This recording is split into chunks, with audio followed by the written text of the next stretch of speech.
Times Books. Why don't we have another round of applause?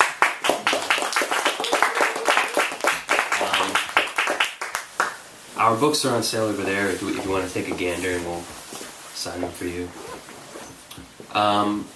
He's promoting his chapbook, War is War is War, which is on sale over there. Please welcome Mr. Jason Bob.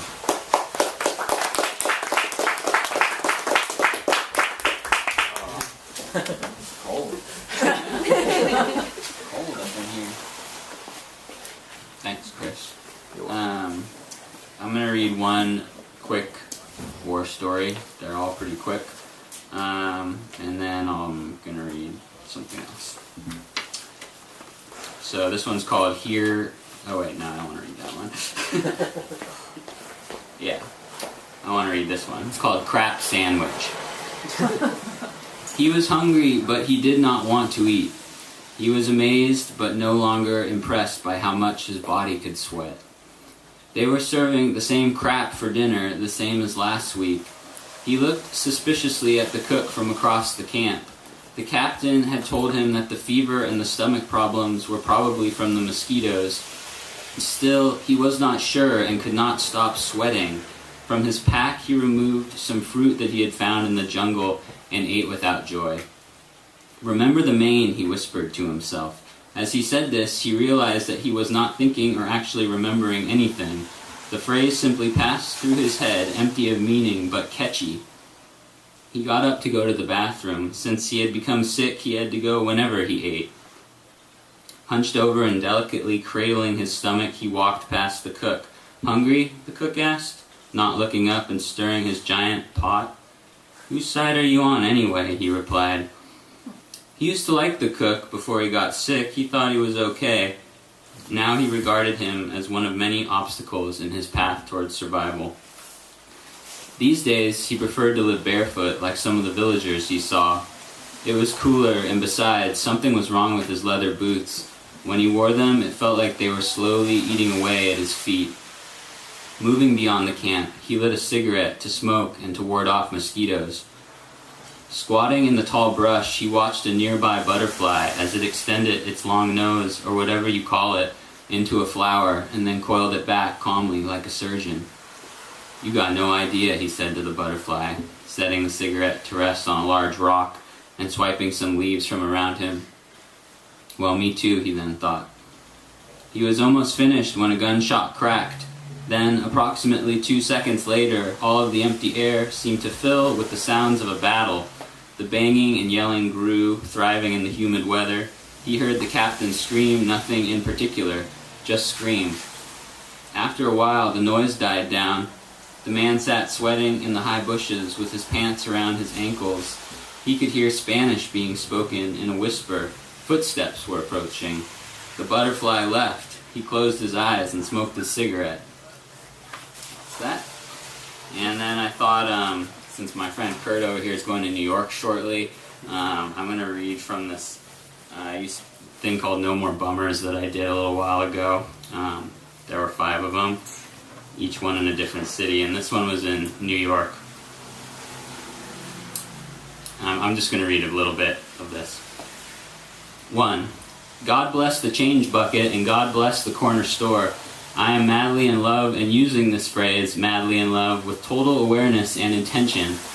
I buy myself a big beer and Vanessa a ginger ale for our sunset date down by the crumbling docks of Greenpoint, Brooklyn. She has some of the most beautiful eyes I've ever seen, and she needs to know about it. So in the back of the corner store, hoping I got enough dimes left for some candy, I relate, "Your eyes are driving me crazy, but in a really good way." I lean in close and push her up against the ATM machine, which is warm and humming on this humid summer day. "You're handsome and crazy," she replies, accusingly. "Forever and ever" is the kind of confused and happy thing I blurt out, looking back at her. I shut up and realize I'm actually living this.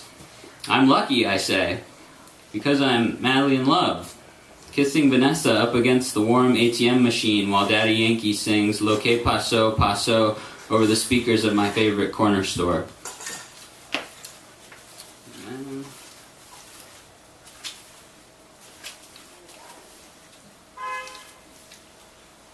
Try and give an arc of what happens.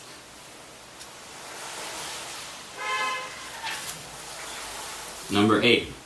Forlorn at the bottom of Broadway, apologizing for my shortcomings outside a Chinese bakery. Look, I say. She looks, and then we hold hands. The pre-dawn light is just beginning to brighten the alleys of old New York.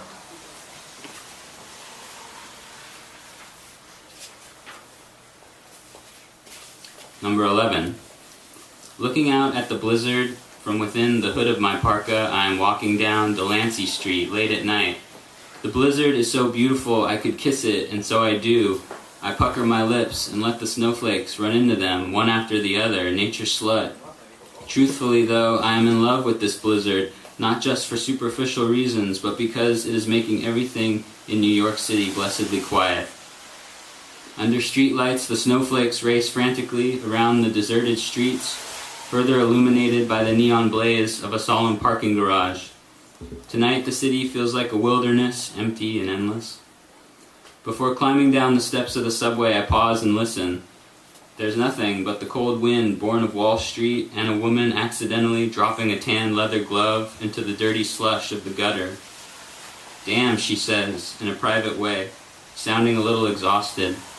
I almost never hear weakness in the voices of New York women, but it's so quiet that this tired curse, exhaled over a block away, is as clear and sonorous as a knife tapped against Grandma's crystal. I close my eyes and let the snow batter my face.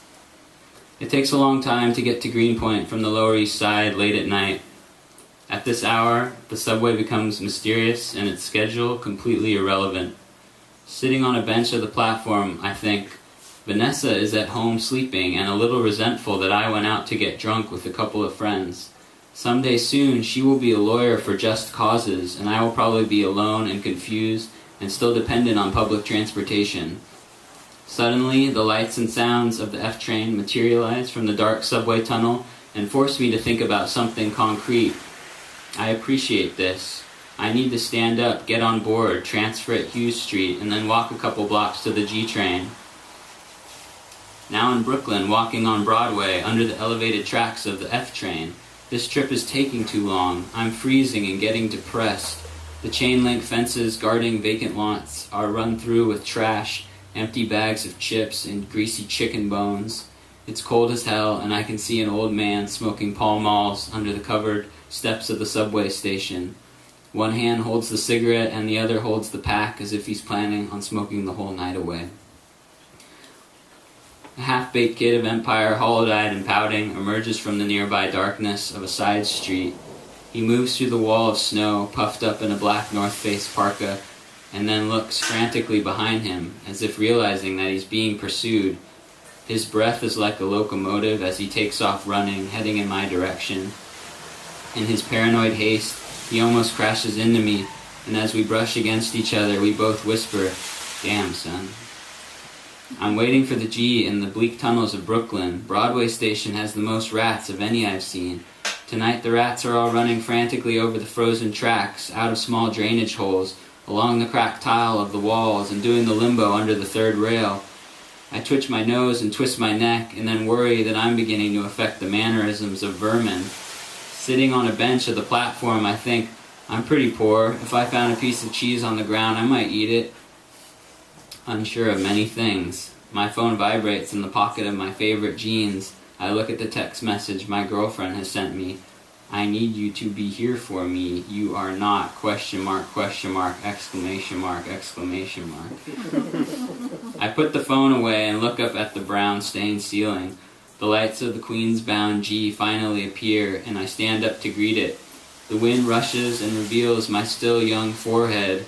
Banging and screeching towards me, the G train sounds its horn and destroys the quiet of the night, defiantly noisy as the blizzard swirls above ground. Down here, it's so loud that I can yell without anyone hearing me. There's no one here anyways. So in a Pavarotti style, feeling weird, and with my right arm outstretched in the air, I sing, "O Solo Mio." I think I'll just read the last one, number 13. The wall is white, the carpet is blue. I'm sitting in an office, my office, on the third floor of the Citigroup building. I am at my job on the clock, but haven't done any work since arriving this morning. It's almost time for lunch. The rhythms of this job are both simple and ridiculous. It took me a while before I realized just how much money your average corporate law firm has to waste.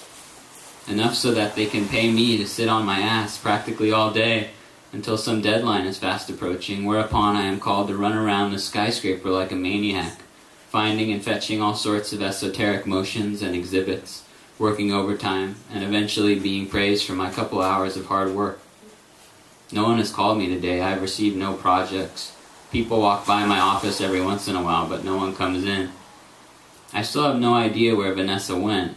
It's been a couple weeks since she disappeared, though it's hard to keep track of time when you work long hours in an office with no windows. She hasn't responded to my emails, calls, or texts.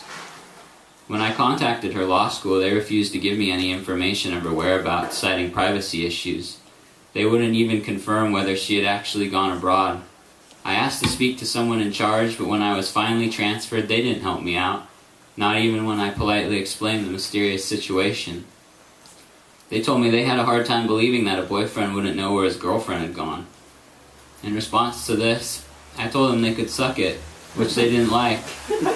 They actually told me that I should suck it. I brought up this person's mother, how I knew she had a long history of sucking it, and then the line went dead. I felt very desperate in that moment, like I might chuck my brand new phone into the East River. On my lunch break, I take a seat in a chair that is bolted to a table in a narrow fast food restaurant.